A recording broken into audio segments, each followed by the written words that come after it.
Hi, Kimberly.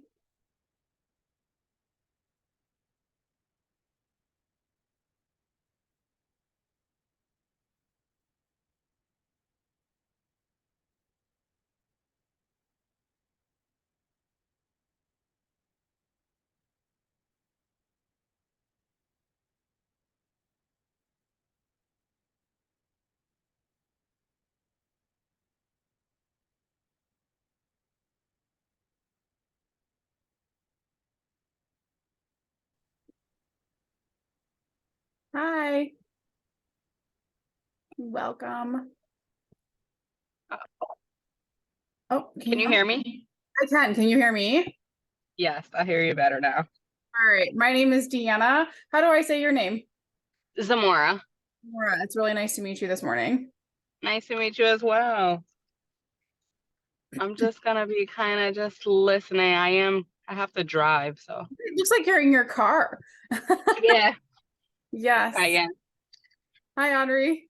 Hi, Good how are morning. you? Morning. Hello. I don't know what was going on with my audio. It wouldn't let me connect. Good No, morning, Dean. good morning. I don't, that's so weird. Zoom is a little bit new to me as a platform, to be honest with you. So I don't use it all that often. I mean, I've certainly hopped on Zoom meetings. So I wish I could offer you like really good advice as to how to fix your audio. But to be honest, I went in this morning hoping that my audio worked. I was like, man, I just hope this works. No, I'm using my earbuds today instead of going through my camera, and so I think that may have been the issue with the Bluetooth. I You think know, it tried to connect with both. yeah, it's interesting that you say that because I actually had a Zoom call with my sister last night to try to make sure I could work out Zoom, and she was helping me out. She lives in Virginia, and I actually initially I was gonna wear Bluetooth headphones, and I decided in that Zoom call with her that Bluetooth headphones were somehow messing up the audio. So here I am, headphoneless, Yeah. hope that the audio will go better. So I used to use WebEx or Teams Yeah. or Meet, and we did do some Zoom. I would do that when I would do demonstrations for customers. Mhm. But I have had so many problems recently because Google sent out like an update, but it had malware in it.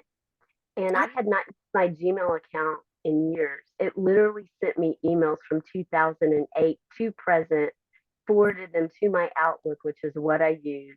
It Mhm. took me 10 days to get through like 300,000 emails. Oh my gosh. That sounds like a nightmare.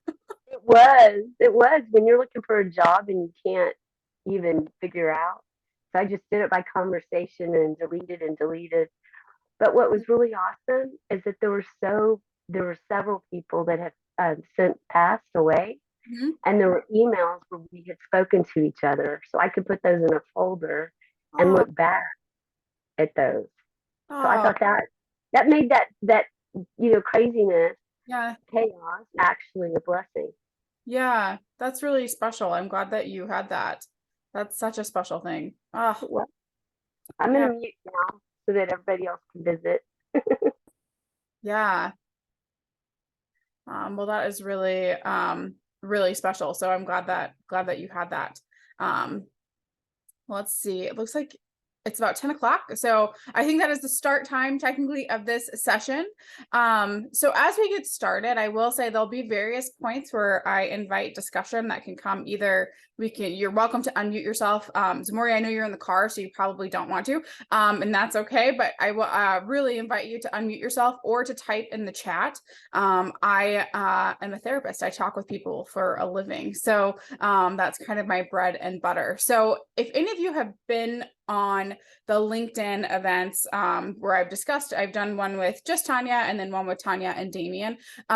You might have heard some of this before, but as I start, I do want to introduce myself and give you a little bit of information into my background. So I live in Minnesota. I practice in Minneapolis. It's where I live. And I'm a licensed professional clinical counselor. I say that because licenses actually vary by state. Not every state has the same license for a practitioner at my level, but that's what the license is in Minnesota. And I have about 7 years of experience in private practice. I treat adolescents and adults. I specialize in grief and loss. That's a particular area of interest for me. But also anxiety, depression, relationship issues, and trauma are probably things that I see a ton in my practice. So in addition to my master's degree and license, I have a 2-year postgraduate certificate in psychoanalysis. When people hear psychoanalysis, they often think of Sigmund Freud, and that would be correct. Sigmund Freud, hi Corinne. Sigmund Freud is kind of the founder of psychoanalysis. People associate analysis with him. However, the best way I can think to describe it is that psychoanalysis is a little bit like we might think of like a church, like a Christian church. Sometimes people associate the Christian church with Catholicism, and that's one branch, but then you could be Lutheran or non-denominational or Southern Baptist or independent or all of these other things. And psychoanalysis is a little similar. It's like, so there's Sigmund Freud, sure, but there's a whole bunch of other ways that psychoanalysis has branched off, and I tend to really gravitate towards relational approaches. What I like about psychoanalysis is that, welcome everybody who's coming in. Psychoanalysis is often referred to as depth therapy. Current, newer cognitive-based approaches to therapy can often focus on this idea that we need to change our thoughts in hopes that we will change how we feel. And I think that those approaches provide relief in the short term, but I don't see them as providing the same long-lasting change. Psychoanalysis really works in reverse. We look to uncover the unconscious parts of our mind, look at our wants, understand how our feelings shape our thoughts. Our feelings can shape our attitudes towards ourselves and others, relationships, and so much more. And so this depth-based approach really resonates with me in how I make sense of the minds of people that I treat and how I make sense of my own mind. As babies, we are born into this world feeling. Babies will let you know when something is not right. I do not have children of my own, but I've been around a lot of infants, and babies let you know when they're hungry, when they don't feel well. As they get and they start to develop, they'll smile, they'll laugh with you at a very, very early age. They let you know when they're having fun, and they also let you know when they're mad because you took something away from them. So we feel before we think. This is a huge part of who we are. This is a huge part of how I conceptualize human psychology, and when I work with people. There's a lot of emphasis in our society on being logical and using our thinking minds. That's the prefrontal cortex of our minds. And this part of the brain manages logic, good decision making, and all of those things. It actually develops really much later. That's not fully developed until we're in our mid-20s. So we posted a lot of emphasis on the logical part, but we forget that the feeling part is actually with us so early on. It's such an important part of our minds. So when I tell people I'm a therapist, the most common feedback I receive, there's two different things. One thing is that people are worried that I'm judging them or analyzing them. People will say, oh gosh, I should be careful what I say around you or something like that. And then the other common feedback that I get is that people think that I give advice for a living. And I joke with people that I think I have really brilliant advice, but I'm actually not a professional advice giver.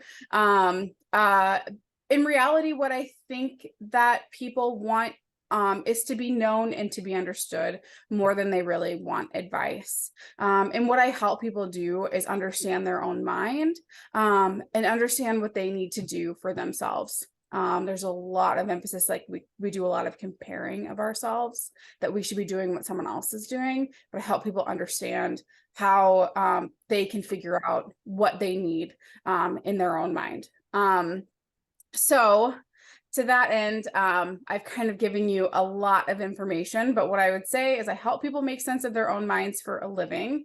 And so I get to listen to people, and I love it. I really do. It is so fun to me to sit and listen to people and engage in understanding their minds. In my experience in clinical work, and just as an observer of our society, I do observe people differently now that I'm a therapist and with my training, as I believe that we have an empathy problem. we jump to judgment really quickly. We jump to judgment of other people. We jump to judgment of ourselves. And we really struggle to have compassion, especially for ourselves. I think that sometimes by the time we reach adulthood, we are the most vicious to ourselves over everyone else in our lives. We can be really mean to ourselves. And I hear this all the time in my practice. I can't tell you how many times I'll hear someone say, well, I should have done this different, or I should have said that different, or I should have thought this through better, or I'm not as good as this person. And so we're super, super mean to ourselves. And so with that being said, I think I'm actually starting to get ahead of myself, which happens to me all the time because I have lots to say. But if anyone wants to jump in, I would love to hear what made you decide to come to a conversation today on empathy. You're welcome to tap into the chat, or if anyone wants to unmute, I want to hear what brings you to a conversation on empathy.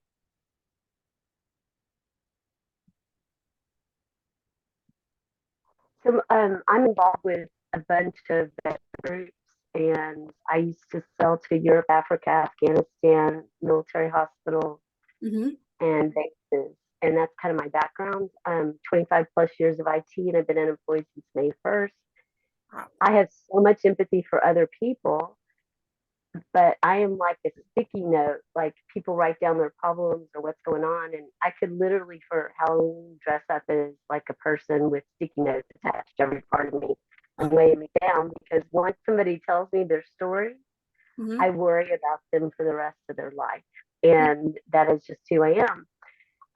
My dad died last year, so it's just me and my cat McConaughey. But I'm finding I use self-deprecating humor a lot, and I know that I'm very smart and I'm great at the work that I do. I only missed quotas twice. That was after 9/11. I'm really, really good at what I do, but this time in looking for an IT career and trying to switch careers is really difficult. And I have been very mean to myself. And I mean, I'm 59. I know we're not supposed to say our age these days, but I've always taken care of everybody else. And I joined because I need to figure out how to be empathetic to myself. I had a dear friend commit suicide back in August, and I talked to him 2 days before, and I had no clue. We talked all summer, and he was one of those people that was really good at hiding things. But I always, before this year, could tell when he needed extra encouragement or extra listening, and I feel like I failed him. And I mean, I know that's gut wrenching to share with strangers and people you don't know, but I'm sure all of us over the last several years, especially with the shutdown, have experienced loss, and it just kind of rattles us and shakes us to our core. I think that's absolutely spot on. It does. I think of self-deprecating thoughts and being mean to ourselves is a lot like almost a slime. The way it moves in and seeps into all these areas of our lives, seeps into all these areas of our minds. It really comes in and has this really tricky way of just tearing us down at every possible corner. And you've experienced so much, it sounds like, just in what you said, even the loss of a friend to suicide, and that is incredibly complex, and that's a very difficult thing to handle and to make sense of on the other side of that. So I appreciate what you shared. And I appreciate the honesty and the vulnerability you brought forward. That's a huge part of the empathy discussion, is being able to be honest and tolerate hard things in addition to good things. I want to read here. It looks like, so Annika had said, she said, my friend was recently diagnosed with being bipolar. He does not have the capability of being empathetic without being medicated. And that's what made her really interested in the discussion. And then Aubrey said, I've been told that I'm empathetic and I would like to learn more about working with it. Yeah, I think so. Being empathetic is a really good quality. I believe that this is something that we're working towards, right? But I think that the things that work for us can also work against us. We can be empathetic to a point where we like take on stuff as a real burden, where we can't turn the empathy inwards to ourselves. I joke sometimes in my practice that our best qualities are also our worst qualities. We can be kind to the point where you have $10,000 in credit card debt because you're donating to charities and all of these things. What works for us works against us. Hardworking to the point where we can't turn it off. So we can go on and on and on with all of those things. And my aim with this presentation is not to come in here and just to tell you guys what to do. I don't think of advice or telling people what to do as one size fits all. I think you have to figure out what works for you. In the same way that I help people, on one-on-one therapy is to understand their minds and figure out what they need to do. What I'm hoping is this helps you think about your mind a little bit more, and what helps you think about how you're hard on yourself, when and where, and how you can maybe even implement good boundaries, and think about how you care for yourself. So an important part of this discussion is really defining what empathy is. Empathy and sympathy get conflated all the time. They're two very different things, in my opinion. I actually don't like sympathy. I think sympathy is more in line with pity. Sympathy is like, wow, that's really unfortunate, but I'm glad it's you, and I'm glad it's not me that's facing that. Empathy is when we come in and we say, wow, this is awful, and I'm here with you, and I choose to be here with you in this moment of empathy. I choose to partake in the emotion with you. One thing that I think is really surprising to people to hear about empathy is actually empathy is not just for bad emotions. Empathy sharing in this emotion. We have it for people with really great things. We celebrate with people all the time. Remember when my sister got engaged? I mean, this was many years ago, but we celebrated together. I shared with her in her joy and her excitement. That is empathy. So in the same way that sitting with someone who hurts and hurting with them and allowing space for that is also empathy. It happens for both good and bad feelings. I want you to take a minute to think about, and if anyone wants to type in the chat, or say out loud, what makes empathizing easy for you sometimes, and what makes empathizing hard for you sometimes? Any thoughts that come to mind? I'll share. So with me, empathy is more about listening, understanding, and building those relationships with others. So I tend to be the person or that go-to, I tend to be that person that go-to person when people are going through things and they call me. And so I'm that calm, that listening person that they can go to and share their thoughts and feelings and express their need. Yeah, I love that. Yes, listening is a huge part of it. I like to tell people in the English language, listen and silent are spelled with the same letters. We have to be able to listen. And so that's a huge piece of empathy, is being able to listen to someone and listen not so much with the intent to reply or give advice, but to understand. I have found in my own life, because empathy is not always easy. And it's not always easy for me. And I consider myself a really empathetic person. When it is hard for me, it is usually because I'm feeling really burnt out, or I'm feeling annoyed and angry about something that's happening in my life that I need to address. So that can make empathy hard for me. Looks like Audrey, what'd you write? We have 2 ears and only 1 mouth for a reason. Oh my gosh, I love that quote. I'm glad that you put that in there. Yes, listening is so important, and we're not always really good listeners. I struggle with listening as well, I will say. That is something that I have to work on. I have a lot I want to say. I've already said a lot of words today, so you're kind of like, yeah, she has a lot to say. So that's one thing. So empathy for me, being able to, if I'm feeling burnt out, if I'm feeling angry, annoyed, struggling in a personal relationship, it makes it harder for me to empathize. But one thing that I think is huge to the point of empathizing with others and with ourselves is this. We have a hard time sometimes empathizing with someone when we don't understand their experience, or with ourselves when we don't like our experience. I feel like for me, if I can tap into the feeling that someone else is having, I can have empathy for them. Or if I can have compassion for the feeling that I'm feeling. The example I use for this, and it's not really my best example, and I'm going to come up with a better one for later on down the road. But one of my examples for this is like, I am really terrified of heights. It's like, I get sweaty palms watching like roller coaster point of view videos. My sister showed me one once, and I got sweaty palms just watching someone else ride a roller coaster on YouTube. So it's really stressful to me. Other people love them. What the feeling there is fear. I have a feeling of fear. That is a feeling that we all experience at some point. We don't all experience fear about the same thing, but if we can tap into the feeling that someone else is having or the feeling that we are having, I think that goes a really long way in terms of having empathy and understanding, because empathy comes in the feeling space. So I'm going to go back to my notes here. I want to get to make sure I stay on track.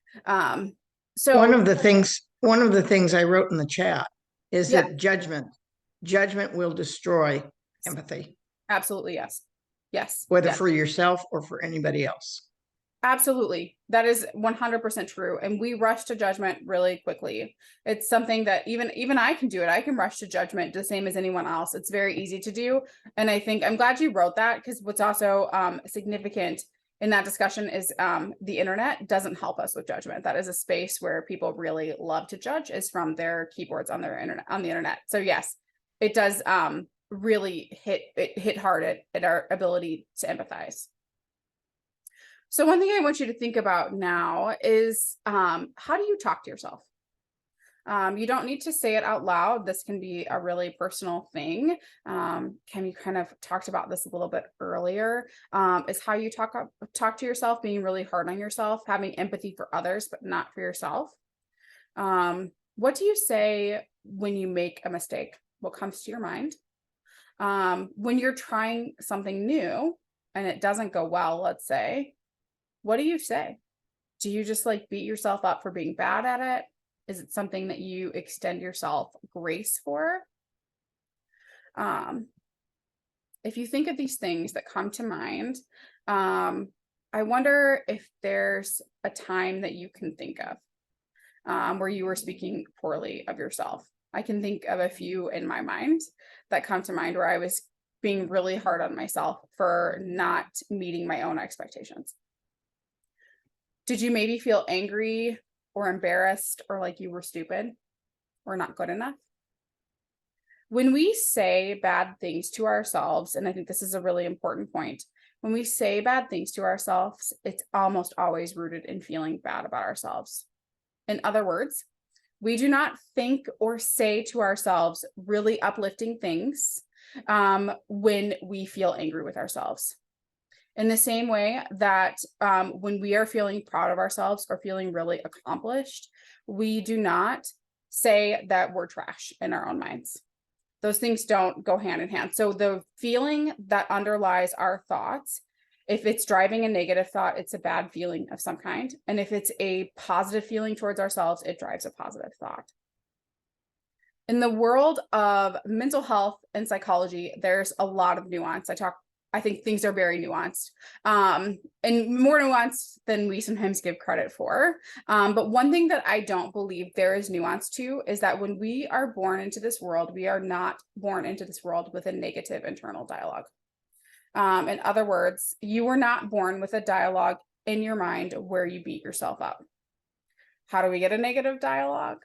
Well, we are told things that are bad about us, or we are made to feel like we are bad, and we internalize those things early on. This can come from a friend, sibling, a parent, a caregiver, a teacher, a coach, any number of things. They can come from any place. It's usually a combination of things.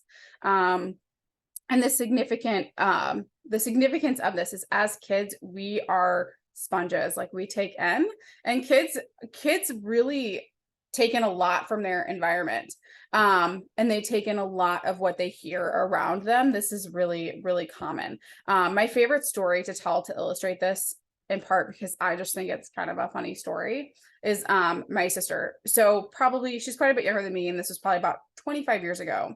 My mom used to say to me growing up, she would say, Deanna, if you can't say anything nice, don't say anything at all. I actually don't really like that saying. This is an aside. I don't like the saying, not because I don't think it's right to go around trashing people. That's not what I mean. But I think the saying goes in line with some of the struggles that we have in our society, where if you have a bad thought or a bad feeling, pretend like it doesn't exist. And that's why I don't like the saying, if you can't say anything nice, don't say anything at all. Because it doesn't allow space for there to be processing of the bad. Instead, it just like totally tells us to shut down the bad. And that's part of the struggle that we have, I think, with empathy, is that we reward good, and we think that getting rid of any sort of bad feeling or bad thought is success. But that's a whole different topic that I'm happy to speak more to. But anyway, so my mom would say to me, Deanna, if you can't say anything nice, don't say anything at all. I was probably in junior high. My sister was maybe 4 or 5 at the time. And my sister would hear my mom tell me this. And my dad loves football. He still loves football, loves college game day. I'm sure today he's having a ball watching football all day long. I would say football does not bring out the best in my dad. I think this is the case for like a lot of people who really love professional sports, men in particular who love football. I've heard a lot of yelling at the TV, and my dad still yells at the TV, and he certainly did when we were young. And my sister said to my dad at one point, she said to him, Dad, if you can't say anything nice, don't say anything at all, when he was yelling at the TV for football. And it's this kind of this story that we laugh about, but this is a way that children, hi Noah, this is a way that children take in what's happening in their environment around them, and they really strongly internalize what's being told to both others around them, and they internalize and then say what's being told. And I bring this up so strongly because as children, again, we internalize narratives about ourselves. Children who feel loved, who are told that they are good inside, will grow up and have a very strong, good internal dialogue, more so than children who feel like they are torn down, whether it's by their peers, coaches, family, so forth. Anyone here ever heard of Bessel van der Kolk? I don't know that this is a popular name. It is for people who work in the field of psychology. But he is a psychiatrist and researcher, and he wrote a book called The Body Keeps the Score. This book is about trauma and how we hold trauma in our bodies. And he's done a lot of research on this. The best way that I can kind of sum up what he means by the body keeps the score is that I was T-boned maybe, 10 years ago in a car accident. And I was T-boned on the passenger side of the vehicle. I was working in college admissions at the time and had a rental. And for probably like a month to 6 weeks after that accident, every time I would drive through an intersection, I would flinch. This was not conscious. I did not try to flinch driving through the intersection. This happened because I had been T-boned. This was a reaction to feeling unsafe in a moment, and it happened very quickly. Now, eventually that kind of died down for me, but Bessel has a lot of really great things to say. And one of the things, and I hope that story just gives you a little bit of context for his research, is one of the things that Bessel van der Kolk said that I think is so applicable when we think about empathy, is that being able to feel safe with other people is probably the single most important aspect of mental health. Safe connections are fundamental to meaningful and satisfying lives. I love that quote. It speaks a lot to attachment theory. It speaks a lot to how we are wired. We are relational people. The relationships that we have with other people influence how we feel about ourselves, and they also influence the relationship we develop with ourselves, which is the most important relationship that we can form with it in our lives, is with ourselves. And I really believe that. And so relationships are essential.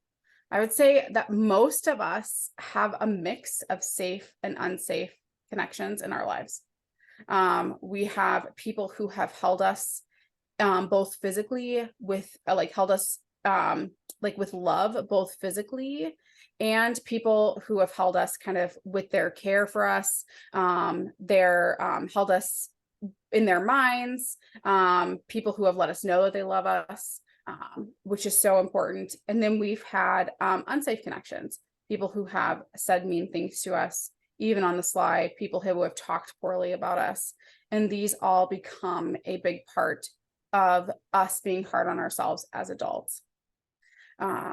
I want to pause there because, again, I've said before, like I can get really carried away with talking because I have so much to say, but see if anyone has any thoughts as we are discussing this now. Anything that's come to people's minds or any questions? I can. So where do I start? I can totally agree with everybody. Well, when someone said, providing empathy, I am an empathetic person, but I found out that it was a tool that kind of, I want to say, was used against me at times. Yeah. So it became a negative aspect in some certain situations. But in moving forward, when you said empathy needs to be like have a safe place. I recently found myself in a new leadership position where I feel like I didn't trust my supervisor, and the empathy wasn't there in certain situations. So it totally made me shut down as a person. The person that I typically am, it was just not a safe environment for me. I've found some relief, so I'm happy that I can return to being the person that I was. But I think that became a struggle for me just because I do have empathy. I can see the other side. Um, but when trying to see the other side, and not having that safe space, I found that I was talking to myself more negatively than anything. So something would come up and I was just like, I would say in myself, that's so stupid. And then I would have to quickly change it. Like I've learned to quickly change it, which I'm happy for. But just the fact that it was happening was very different for me. Yeah. I love what you highlighted there about noticing what was happening for you. And noticing that you were feeling bad, and talking poorly to yourself, because there's a lot of people that actually don't notice it at all. I didn't notice it in myself until someone else pointed it out to me, probably about 10 or 15 years ago. Anybody else have anything they want to share right at this moment? Hi, Tanya. Hi, Deanna. One thing I noticed that I do is, and I mentioned about listening, but when you empathize with someone, you repeat what you've heard. So oftentimes I will say, so let me sure I understand what you're saying. Or so let me make sure that we're in agreement on this. Or so it's having that patience, doing that wait time while you're listening, and then repeating what they said helps a person to make better connections with you, that you're really intentionally listening to what they are saying. Yes, absolutely. Yes. That is very true. That is very true. Yes, repeating is good. It helps us make sure that we're on the right page with someone. Audrey wrote in the chat, and I really love this. So, if it is learned behavior, it can potentially be unlearned. Absolutely. We can rewire how we think in our minds, how we think about ourselves. We can rewire old narratives. That is huge. If that was not possible, I would not have a job. Absolutely would not have a job if there wasn't a space for healing in our world and who we are as people. With that being said, I want to show you a short YouTube video of my goal for how I talk to myself is in this short video. I think for those who heard at the outset, I am actually somewhat new to Zoom. So the source of my stress and anxiety leading up to this has been, will I be able to show this video? So we are in this, guys. Let's find out if it works. Clicking the share sound. Tanya pointed that out to me the other day, how important it is to click that. And let's see what happens. I want you to listen to this video. I have about 127 tabs up. Don't tell my dad, he works in IT, he would roll his eyes. Okay, let's see if this works. This way, you'll slip. I won't fall, maybe I will. That's okay, 'cause we all fall. Have fun, Dad. Let's go down this big old hill. Wee woo! Wee woo! Wee woo! Woo! Hey, what kind of dinosaur are you? Tyrannosaurus!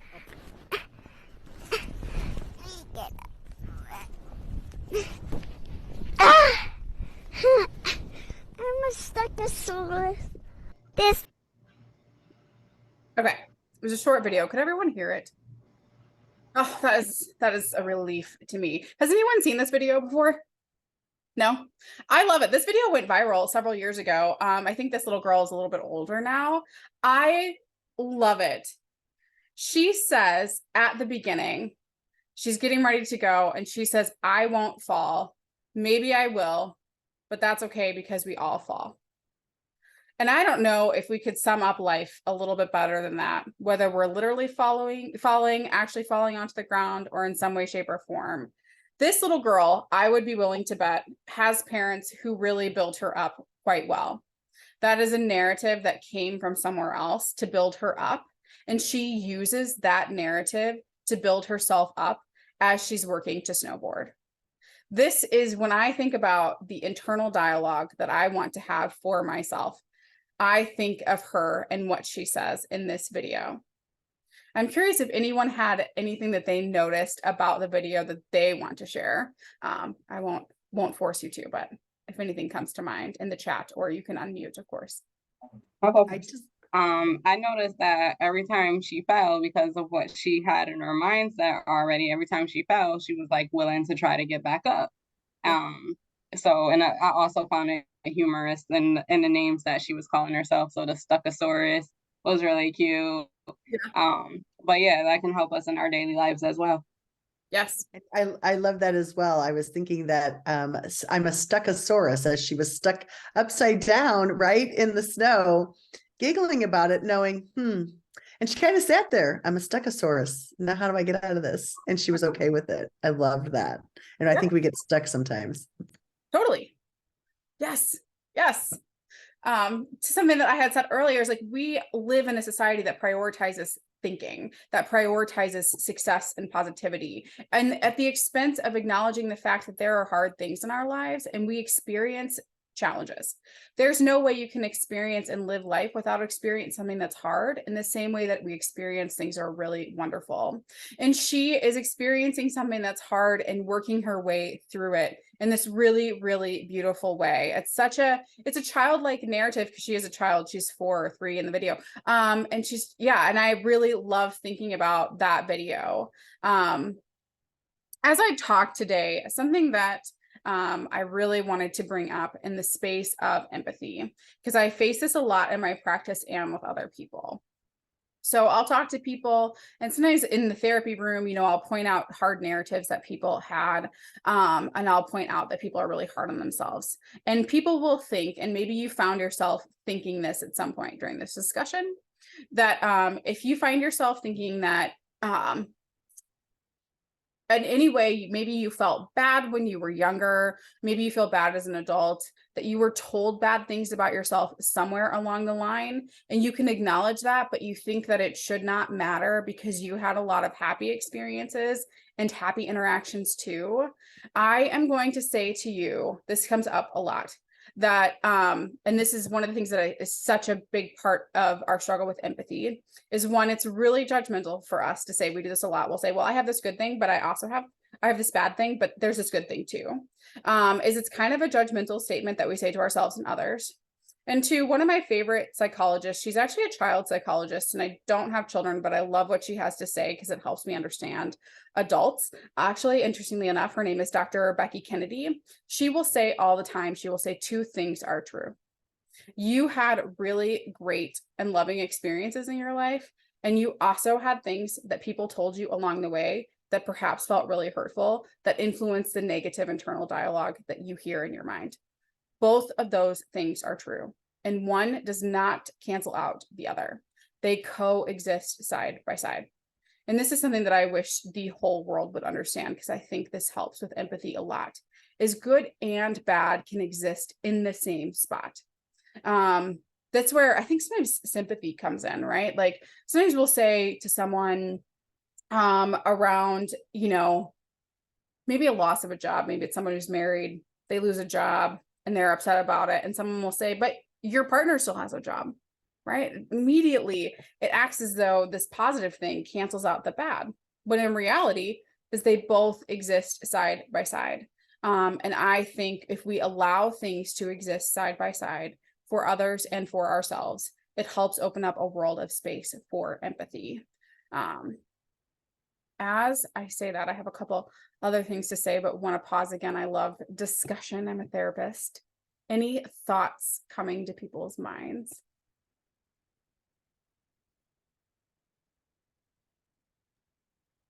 The only other thought that came to my mind was, you know, going back to that video, seeing the young girl as she falls, you know, her dad is somewhere nearby. And he's talking to her and he's like, you know, asking her questions. I feel like reassuring questions that he's there just in case he needs it. Like you said, you know, just noticing that her family really built her up. The part that I'm kind of struggling with is that, you know, like you said, there's good and bad in every situation. And some of us have had some very tough situations that make it difficult for us to either experience empathy or provided empathy during certain situations, I would say. So I would, I guess, kind of just ask the question of like, how do you manage that when you're noticing that my experiences, my lived experiences, it making it pretty difficult for me to provide empathy in this moment? Mm-hmm. Are you asking for the whole group or for me specifically? Or just kind of anybody? Okay. I mean, I have thoughts about that. I kind of sometimes refer to empathy as like my empathy tank. Personally, this is just how I conceptualize it in my mind. Is like, is my empathy tank on full or is my empathy tank on empathy or on empty? Excuse me. And one of the things that I had a clinical supervisor tell me is she said to me, when horrifying things are no longer horrifying, you have to take a break. This is specific to my work as a therapist. What I find, at least, I think a lot about where I'm at with empathy. I think a lot about it because I'm extending it in my line of work a lot. I'm listening to people thinking about empathy.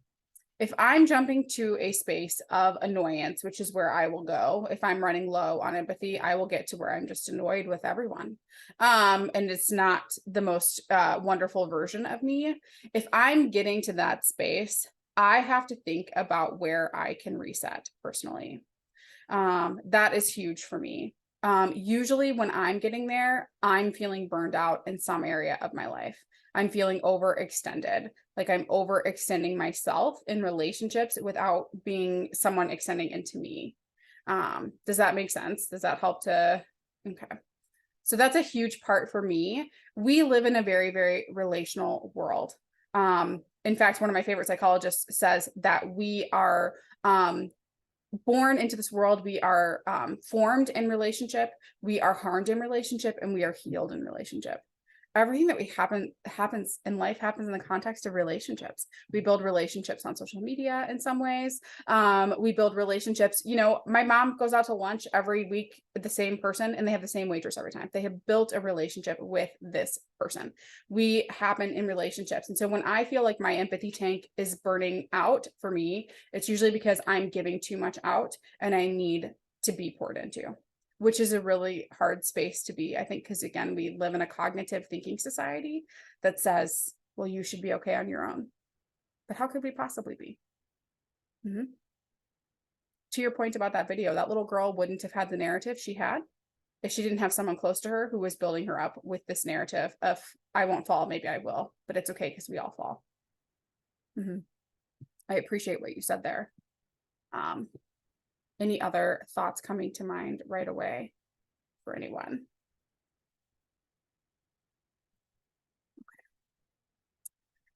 So we just have a few minutes left. I feel like the time has gone by really fast. I live in a world of like 55-minute appointments. So I have a good sense for that. And this is just ever so slightly shorter. And I'm like, where's our time going? But a few things that I want to emphasize here. When you have a negative voice in your mind, and this is for you to kind of think about, but I encourage you to think about, whose voice is that? It did not start with you.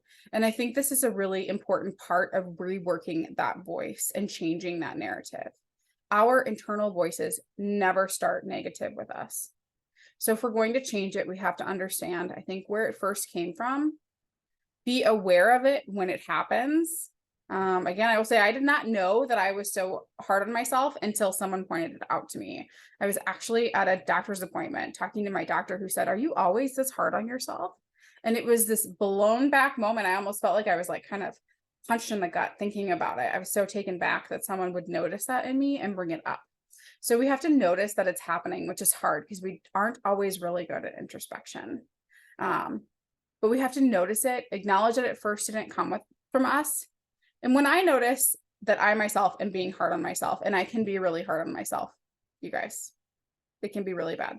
I have to notice it. And then what I do is I force myself to pause. I imagine that, and I think about this a lot. Probably one of the closest relationships that I have in my life is with my sister. She's so great. You can tell her I said that if you ever find her. Her name is Anne Marie. She's really, really wonderful. She builds me up. She's wonderful. What I say to myself, I would never say to her. And I think about that a lot. When someone says something out loud, I wonder to them, sometimes even in the therapy space, I wonder, would you say that to this other person in your life you really love? And if I would not say it to someone else, then I cannot say it to myself. And so we have to go back and build a voice of compassion. So there's different ways to do this. Here's a few of my favorites. A lot of people say I should have known better. We can change and I should have known better to a now I know better and I learned from this. We cannot be perfect at everything the first time. That's very unrealistic. But we can go from I should have known better to now I know better and I have learned from this. Another thing that I will tell a lot of people but forget to tell myself, and I really believe this, is I believe that most of us are doing our best. In every possible circumstance that life throws at us, we are doing our best. And I try to remind myself that I myself am doing my best in any situation that I'm facing. And the other thing that I remind myself of a lot, and this is, I referenced the book, The Two Things Are True book, Dr. Becky Kennedy at Good Inside. It's like such a tongue twister. But what she will say a lot is you are good inside. As kids, that's something that we needed to know, is that we were good inside. That's something that we need to know as adults. And so I will say that to myself. And these are things that I, bye David, he just left. These are things that I try to be really intentional about saying to myself as I work my own narrative. And like anything, this is the graphic. This is not, I'm not an artist, but the graphic I'm going to show you is this. I had someone show this to me once. It might actually wind up being backwards to you, but pretend it's the other way. My financial planner showed me the stock market once. He's like, it goes up, down, up, down, up, down, up, down, but it ultimately goes up. That's usually our progress, is up, down, up, down, up, down. It's the downs where we come back in and we come in with our hardest narratives. But if the trajectory is generally up, that is good. We never go straight up. That's unrealistic. That's probably not going to happen. And that's where we're hard on ourselves and hard on others. But if we can have empathy for the space that some days are just really hard, but we'll go back up the next day, that is good. That is a space that is good to be. And that's where we work from building ourselves up and others. So with that, the time has flown by. I'm so happy to see everyone here. You are welcome to reach out to me on LinkedIn, Instagram, wherever. You can email me. I'm happy to have met everyone. Thank you for everything that was shared and for coming and being part of this summit. I'm grateful to have met all of you. And yeah, I will hang out here for just a minute longer if anyone wants to stay and chat for any reason. But thank you for coming.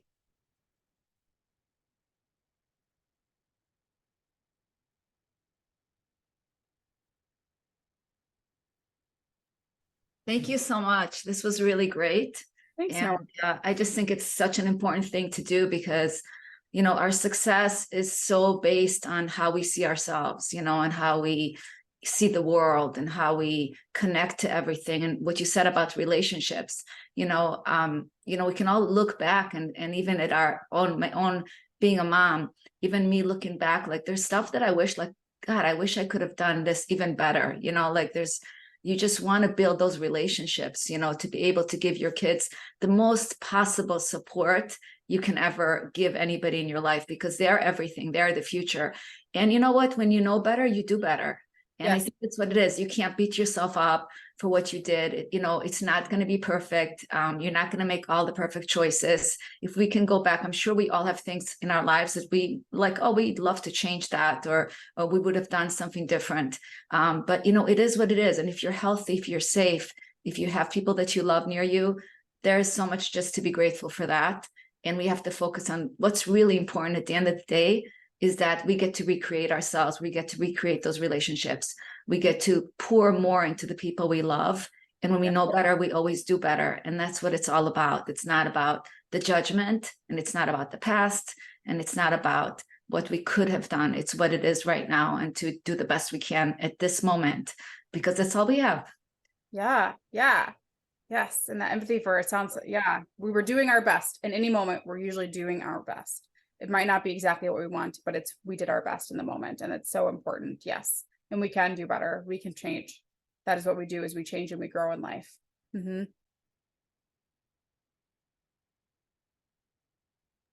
I really appreciate it. Again, I apologize. My back is absolutely killing me. So I'm sitting next to the wall today.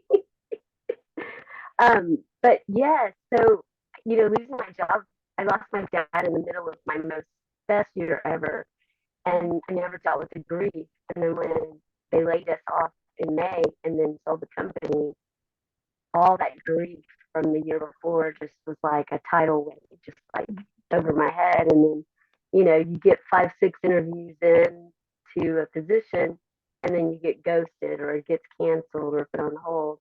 You can't but feel like you're doing something wrong, right? You know, and then you lose a couple of friends, and then you lose your best friend for 53 years. Talked to him 2 days before, and I mean, I 100% understand where my negative feelings are coming from. I know that my resume is getting me the interviews, involved with my church and raising money for nonprofits for veterans and animals, and testified before the Texas legislature for children and domestic violence and animals and welfare and all those things. But I think in this world, you know, we have to find something outside of work. And I took care of my dad for 6 years. He had dementia and Parkinson's, and I worked full time, and I was getting awards left and right in a pandemic. And then I get laid off, and it was like a gut punch, like you were saying. Mm-hmm. And you can't help but not take that in. But I find myself, that self-talk that I thought I got through, like, came back up, because my dad, you know, always self-medicated. He was never treated for his PTSD. So when he passed at 88, and I finally had time to think, all those old conversations that I had when I was a little girl, mainly when I go to sleep, like in the middle of the night, I'll dream and I'll wake up in the middle of the night, you know. So anyway, I really appreciate everybody today visiting, and I've really enjoyed this group and the meeting the leaders this week. Yeah, thanks. So thank you very much. Pause and let somebody else talk. We still have 10 minutes before the next session. Thanks for coming. I really appreciate it. And what you had to say there. Because I think what I love in the discussions around grief and the significance around grief, it's such a huge topic that I think that we avoid like the plague. And I'm glad that you brought it up. I love talking about grief and loss. It's actually a huge part of my practice. It's a huge part of what drove me to be a therapist. What I tell a lot of people in my journey to be a therapist is that my brother died of cancer when I was a kid. That is a huge part of how I wound up here. I don't know if I would have been a therapist if that hadn't happened. I grew up in grief. I know grieving parents really well because I'm the daughter of 2 of them. And so I love that space. Grief is a spot where we really, I think, struggle as a society. We struggle as people with tapping into grief, really being able to make space for that. And it really changes things. We have to learn to process that. I just live in a society that's like, you get 3 bereavement days from work and we'll give you a casserole, and then we hope that you're not sad anymore. And it doesn't work that way. And so I appreciate what you have shared and what you've brought forth with that. So thank you. Other things that people have to say or thoughts they have? No, just want to say thank you. That was great. I enjoyed your session. Thank you so much, Noah. Thanks for coming. It's good to Yeah, see of you. course. Yeah, you too. Yeah. Other thoughts from anyone else?